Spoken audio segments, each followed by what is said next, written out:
Hey, what's happening out there, YouTube? Carlos C&L Small Engine Repair and Lawn Care.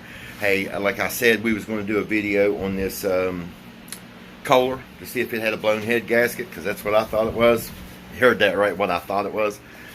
Anyway, I did get it apart.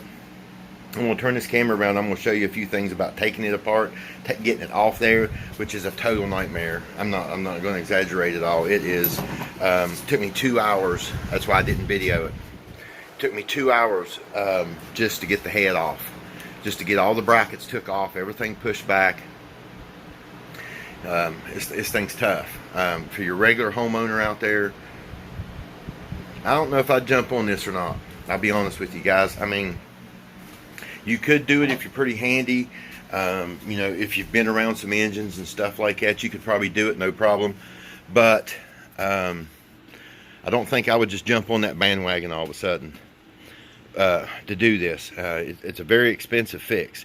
I'll tell you that now. If you took this to a shop, like I said, most shops charge 80 bucks an hour, so you're looking at $160 just to get the get the head off of it, and that's having the tools to do it. The other thing is, there's all kind of glare, that's why I keep trying to turn around here. The other thing is, when we got this off, it's not the head gasket. It's actually a burnt valve. But and that comes, again, I think I mentioned this in the other video, putting too heavy a weight of oil in these hydraulic valves. I mean, these hydraulic lifters and stuff. You gotta run, if you got hydraulic lifters, you gotta run what they specify for you to run. It's not saying that this wouldn't have happened anyway. I had bought 2 head gaskets because I figured, well, while I'm in there and the way you got to tear them apart, you might as well just go ahead and tear it all the way down, do them both. But it's this one head, and it's a bad valve. But let me turn this around and I'll show you a few things on this thing.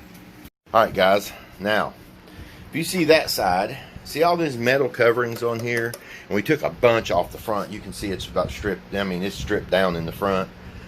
To get to this. Getting the head itself off is not that bad once you get the bolts pulled out of it. But this thing here, you got to go in through the back with an 8mm socket to get to your intake bolts right here. Okay, which I'm telling you guys, that is not as easy as what it sounds.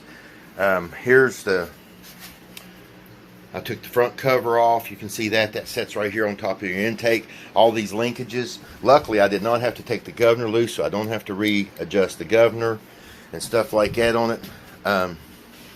But that's what it was. It was just the whole.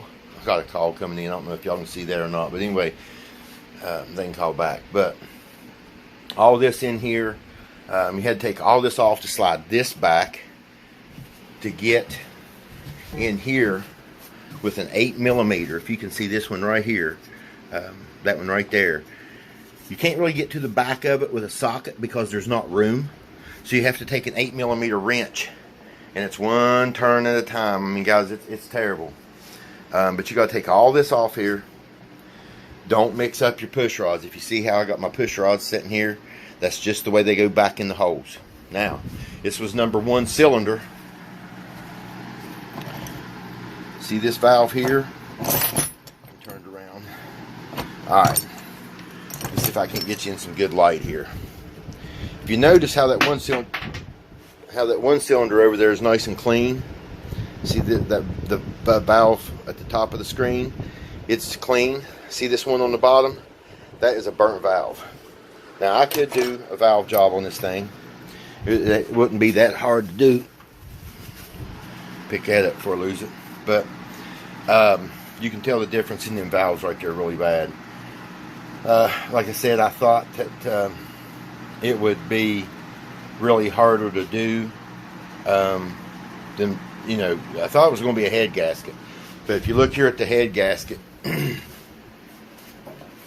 there's nowhere that this head gasket is blown. Where these want to blow a lot of times is right here. Is right up in here, because it's real thin right there. I mean, it's very, very thin. But you can also see all this carbon up in here. See how you can see this shiny part of the cylinder right there. In there, it's all fine. And then when you get up in here, you got all this, and I'm not going to try to knock none of that off there because I got to clean that cylinder out.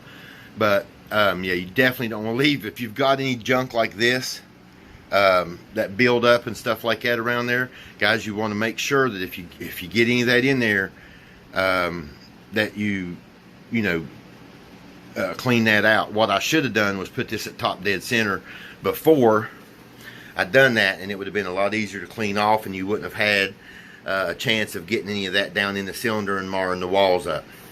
So I added some work to myself there. But guys, this is like I said, this job is no joke. There's a lot of prep. Now I've got to call the customer. I called and priced this head. This head is $160. So, you know, he's already looking at, if it took me 2 hours to take it off, it's going to take me at least 2.5 to put it back on. The prep and everything involved in it, he's probably looking at 6 hours labor, plus a head gasket, which was, so it doesn't matter which one you get. But all this has got to be cleaned off here. I mean, this has got to be cleaned up really good. You know, and then of course your cylinder over here, when I get this head gasket off, there's no way I would put this thing back on without a head gasket back on it, a new one. But put the head gasket back on it. So like I said, you know, you're looking at probably 6 hours labor and 160 for the head. So if you took it to a shop somewhere, it'd be what, 240, 480. You're looking at about $650, $700 repair on this thing, man. No kidding. Now, like I said, I could do a valve job on it, and I may do that. It just depends on how the customer wants to go. But as bad as this is, I'll probably get this valve out of here and look at it and see. But the way I'm looking at it right now, this guy, it would probably be his benefit to go ahead and buy a new head for it. So anyway, guys, I just wanted to make this video right real quick, kind of show you, you know, this is what you get into with these engines, man. These horizontal shaft engines are expensive. If it was a Briggs, the head would be cheaper for it. If it was a Vanguard, I don't know. I mean, those Vanguard engines, some of those parts are pretty high too. It just depends on what you're dealing with. But this is a very costly repair for a guy. And basically what happened was, he didn't, or, well, I'm not going to say that because I don't know.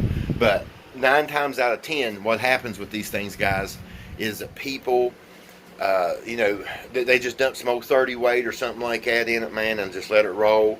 It pumps up the lifters too much, opens the valve, burnt valve. So anyway, just wanted to make this video right real quick for you. Sorry, you know, like I said, it took me 2 hours to tear it apart. That's why I did not make the complete video on it all. You're going to need a 10mm socket, an 8mm socket, an 8mm wrench, to get all this stuff off here. And where's that other socket? Had another one around here too, because I had to take off some stuff on the other side. What size is it? Like I said, you're going to need a 10mm, an 8mm, a 12mm. So you're going to need an 8, a 10, and a 12mm sockets, and an 8mm wrench to get all this off here. Guys, sorry, you know, I mean, I'd have made a better video on this thing, but like I said, it took me 2 hours to get the head off of it. This thing is no joke. This metal plate right here, you got to take the bolts out of it to move it back so that you can get your hand back in here with a ratchet. See how that moved back? So you can get a ratchet. If I can get it spun around here, get a ratchet back down in this part. So it's not for the faint of heart, guys, because taking it apart's one thing, but I bet you I have took probably 20 bolts out of this thing, and all these linkages. I mean, look at all this. Like, where's that thing go? Where's all this stuff go? If you've never been into one of these, it's a trick. I mean, it's a trick to get it back together. But anyway, just wanted to show you that right real quick, guys. Y'all have a blessed day. No matter what you do, do it for the glory of God, or it's not worth doing. Till next time, see you nails out. It was not a blown head gasket. It was a burnt valve.